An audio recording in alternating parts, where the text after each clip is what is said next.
What is it you like to talk about? My patient. Hi. I know you're nervous. I just want to have a chat. I'm seeing something no one else can see except for me. It's smiling at me. Oh my God!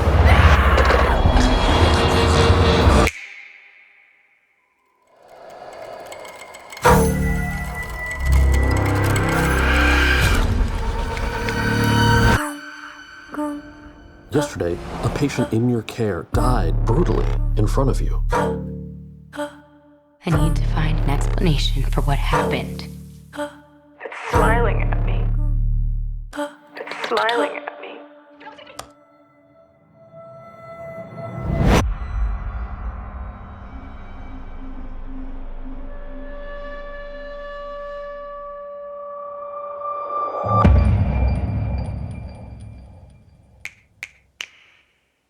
You're going to die! You're going to die! You're going to die! You're going to die! I found 20 cases involving 19 victims with a direct line linking them all together. You said only 19. Why is it that everybody else who's seen it is dead and you're alive? I've seen it too. You? Get away from me! How long between each victim's death? None of them survived longer than a week. Today's my 4th day.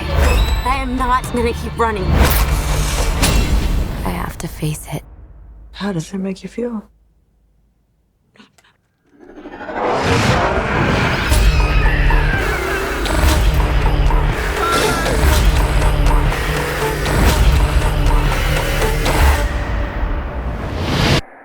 I'm just really scared that something bad is going to happen.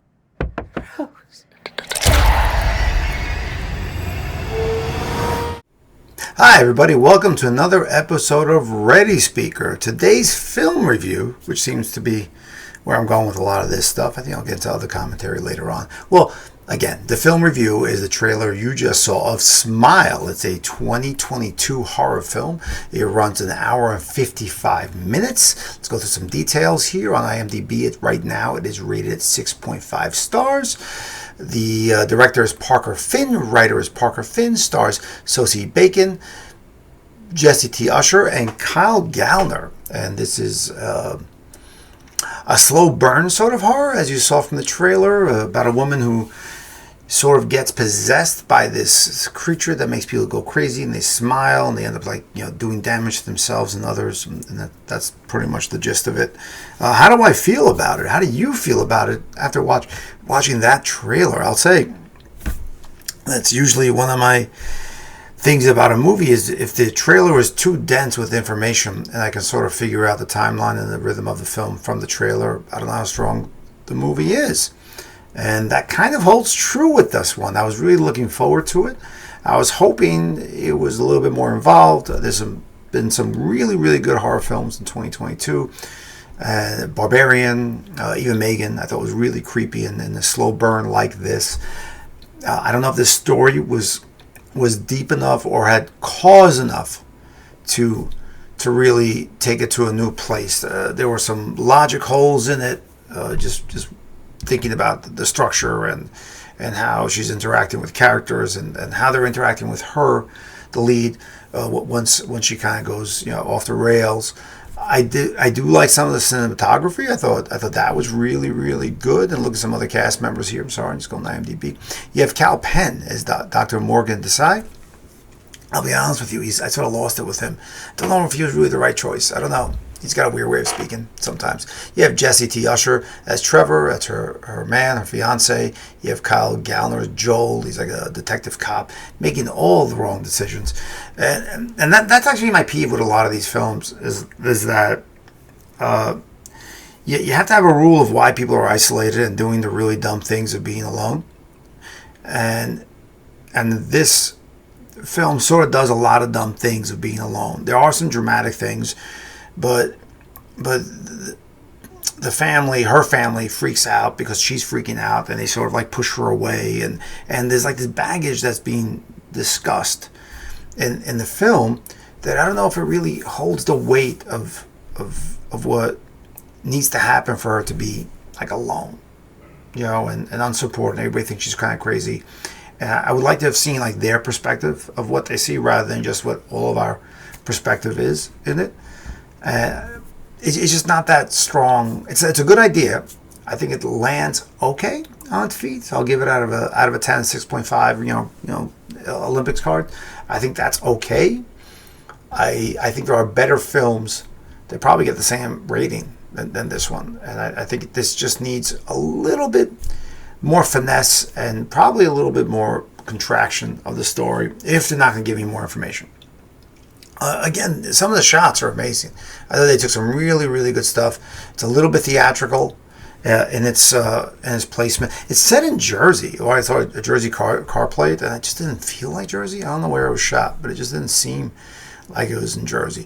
And I do feel it's almost a Twin Peaks sort of surreal setup, and with the smiling faces that get distorted, Brazil and all these other things where everything's like over the top.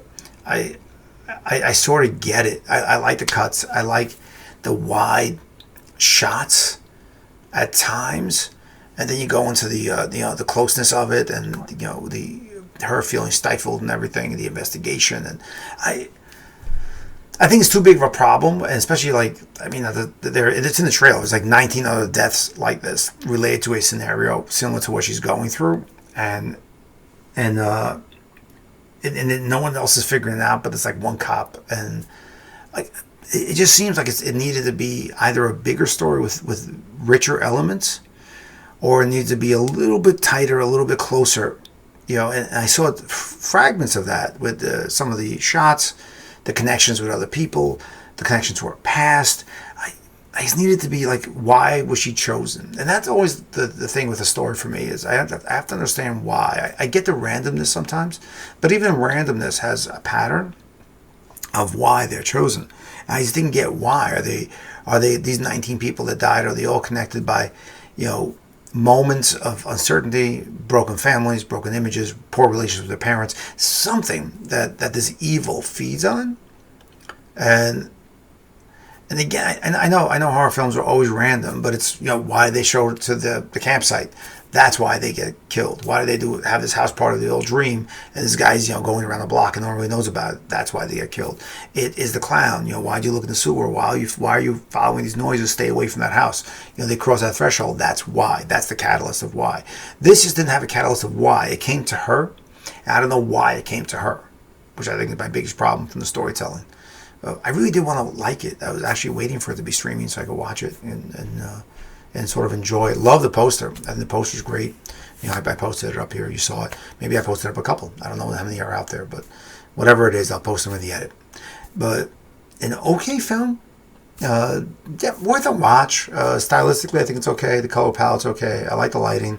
It wasn't super contrasty and rich.